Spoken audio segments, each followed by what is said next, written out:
TravSpa Massage Insight number 129. Inflammation isn't always bad. It's actually a normal phase of healing. When the body experiences stress, strain, or minor injury, inflammation is part of the natural recovery process.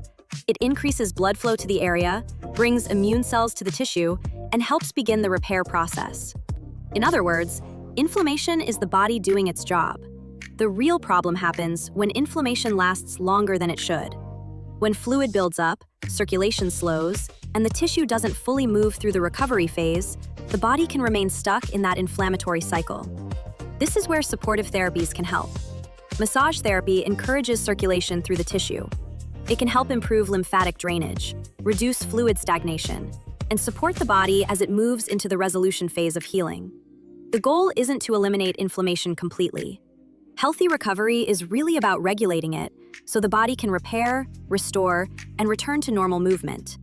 If you've been dealing with lingering soreness, swelling, or slow recovery after physical stress, targeted massage therapy at TravSpa LLC can help support circulation and assist the body's natural recovery process.